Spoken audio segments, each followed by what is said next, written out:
Yeah, for me, I enjoy variety and taking on new challenges and meeting new people and getting to use new technology. And I think consulting is incredible at giving me that opportunity. So the variety in the problems that we deal with, the people that we work with, the industries of our clients, the tech stacks we use, and just that all-round fluidity and constant change keeps things challenging and exciting and new. And so I think that's what makes consulting something that's really compelling from a long-term career perspective, in that you get enough variety and change to keep things interesting in the long term. Yeah, I think there's a lot of benefits to consulting. I think, like I touched on earlier, one of the big ones is the variety. So you get exposure to a lot of different industries, a lot of different tech stacks, a lot of different people. And I think, especially that last one leads into you building a bigger network, which is always useful in your career, regardless of what you do going forward. I think one of the other big things with consulting is the skills that you learn outside, your normal day-to-day job. So as a consultant, you learn a lot of kind of non-technical skills as well. So, organising things and working with different people and those kind of social challenges, how to sell yourself, some of the commercial acumen, some of those kinds of things. So there's a lot to learn in consulting outside of just the technical work, and I think that those kind of skills can really serve people well further down the track.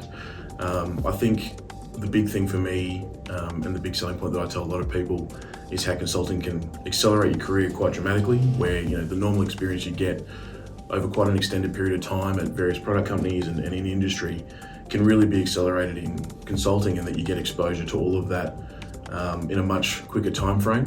So you get to do, moving between engagements, and getting that exposure to different things means that you get all that experience in a much quicker kind of time period.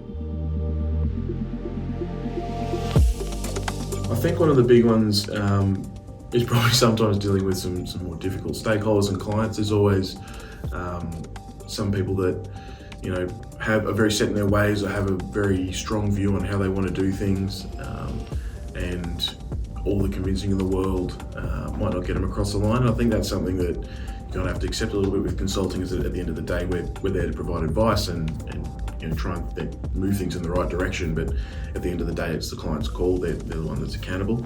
I think the other part of it is that the challenge is the good thing, right? Like I touched on before, that variety and getting to do lots of different things, taking on some complex problems and working in these environments, that's the big benefit, and that's how you grow. So I think it's what pushes you to be better and to learn more, and to really do well as an individual and as a part of a team. I think the biggest piece of advice I can give for getting into consulting would definitely be, make sure you choose the right consultancy or employer. I think there's a lot of options out there, but the really important thing is that, I talked about some of the benefits and some of the challenges, but there are consultancies out there that do it a lot better than others and take a genuine care and interest in you, your development, your career, supporting you through life as well. Whereas there are others that are very focused on just getting the most out of you financially. And I think making the right call to go somewhere where you're supported and encouraged to grow and develop and try new things and take risks and have a good time and be part of an awesome team is going to be really important to enjoy and get the most out of your journey as a consultant.